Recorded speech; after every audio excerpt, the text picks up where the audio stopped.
Bonjour,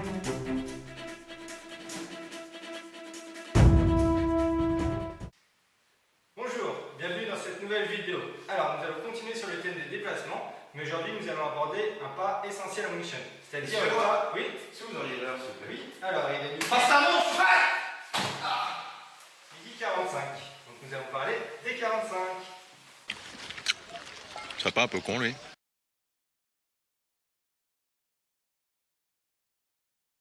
En Wing Chun, les 45 incluent à la fois les pivots, c'est-à-dire sur place, mais aussi en déplacement.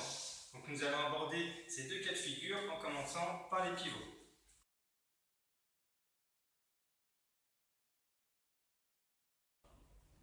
Alors pour bien visualiser l'idée du pivot à 45 degrés, je me mets volontairement à bout de bras par rapport au mannequin. On voit, bien sûr, sans donner l'épaule, que je ne touche pas ma cible. Grâce à mon 45 degrés, je vais pouvoir gagner en allonge. Ça me permet d'atteindre plus la structure de mon partenaire, ici mon mannequin. Voilà. À gauche, à droite.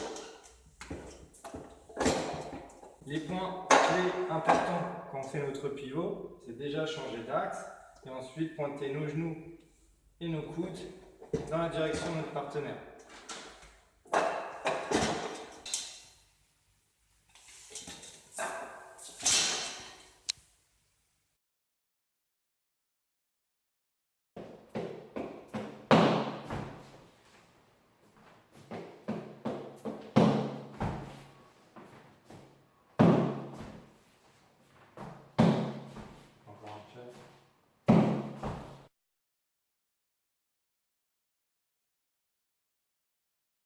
Bien, alors le pivot, comme le Wing Chun d'ailleurs, le but c'est que ça soit offensif et défensif en même temps. Donc nous allons ici avec Jérôme essayer de vous montrer le côté passif du pivot.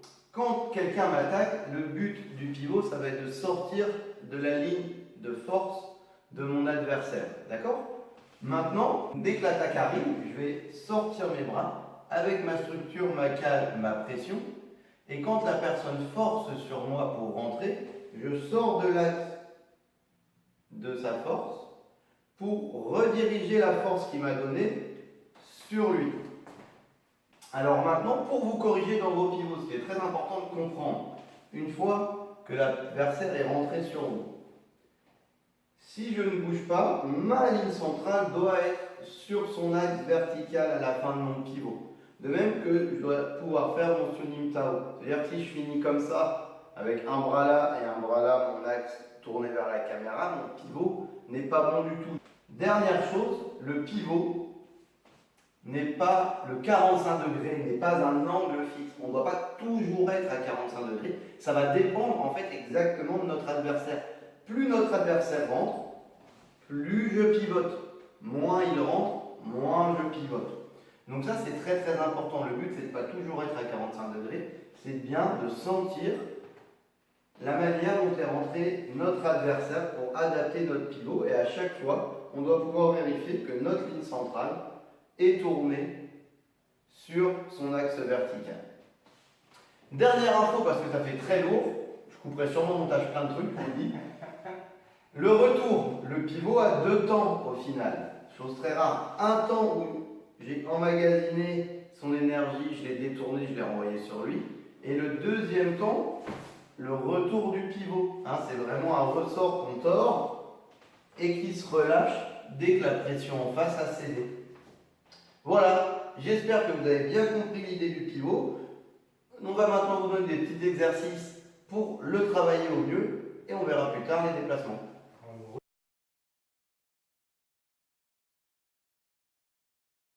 Bien, pour faire cet exercice, on se met en iraz, bras tendus qui forme un triangle passant par notre ligne centrale, en face d'un partenaire. Et notre partenaire va nous déclencher en Tan Sao et aussi, vous le verrez après, en Bong Sao pour nous permettre de faire des pivots.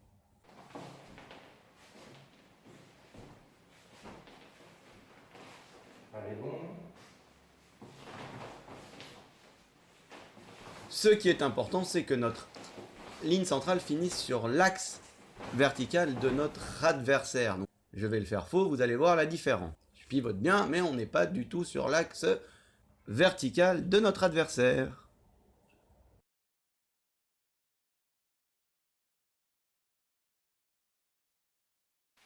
Alors, nous allons aborder les 45 en déplacement, en avant et en arrière. Pour cela, je vous conseille d'aller voir la précédente vidéo sur les déplacements avec le petit schéma de fleur du prunier au sol pour que ce soit plus simple à comprendre pour vous. Juste un bref récapitulatif. Alors, concernant les 45, il ne faut pas oublier que la base, on se cherche toujours à marcher. Donc pour les 45 avant, j'essaye de marcher devant, mais comme une résistance, je continue mon niveau 45 et je contourne. Pour les 45 arrière, toujours la même chose, on essaie d'aller vers l'avant, mais comme notre partenaire avance sur nous ou est plus fort, on recule pour se retrouver à 45 et sortir de l'axe d'attaque de notre partenaire.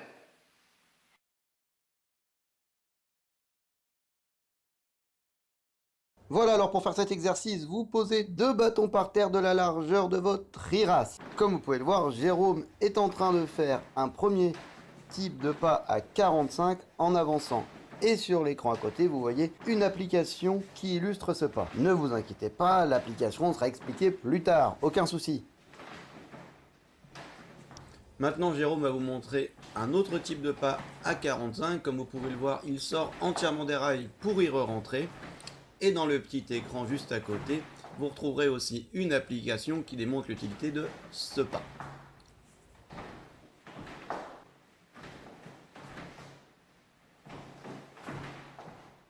Et pour finir, voici le pas 45 arrière avec lui aussi sa petite application sur le côté pour illustrer à quoi il sert.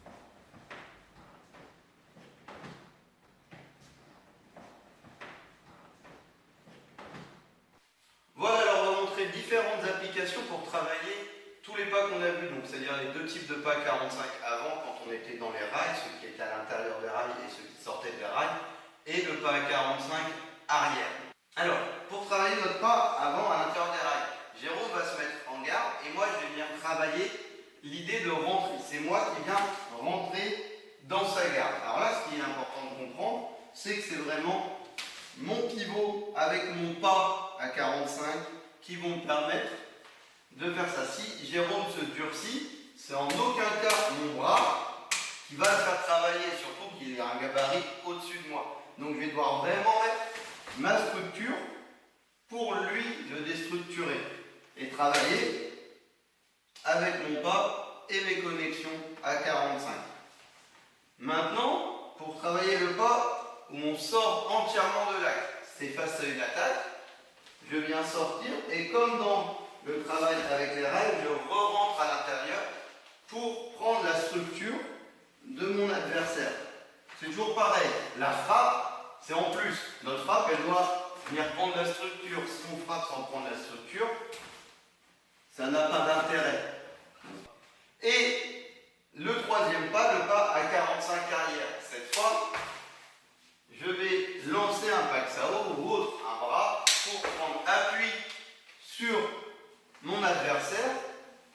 Et c'est sa puissance de frappe qui va déterminer la taille de mon pas.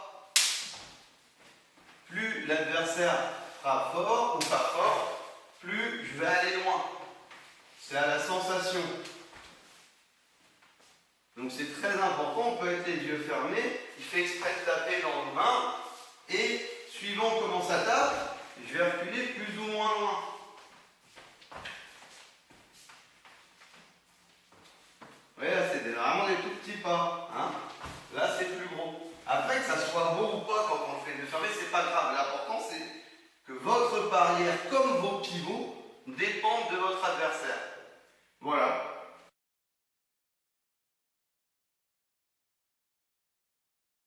Bien, alors on va vous proposer 2 petits exercices sur les déplacements. Un premier exercice où les 2 partenaires travaillent. C'est très important de comprendre ça. Dans le premier exercice qu'on va vous présenter, il n'y en a pas seulement un qui l'attaque, puis après c'est au tour de l'autre. Il y en a un qui va devoir travailler ses déplacements en avançant à 45 et l'autre qui aura ses déplacements 45 arrière à travailler. C'est parti. Alors dans cet exercice, un des partenaires attaque en faisant des coups de poing à 45 avant, tandis que l'autre va répondre en faisant des paxao à 45 arrière. On s'est mis d'accord pour en faire 4 chacun, donc après Jérôme en fait 4, coup de poing à 45 avant et j'en refais 4. Comme vous pouvez le voir, celui qui fait les 45 arrière n'est pas obligé de faire que des paxao. Il peut travailler après n'importe quelle technique à partir du moment où il travaille son 45 arrière.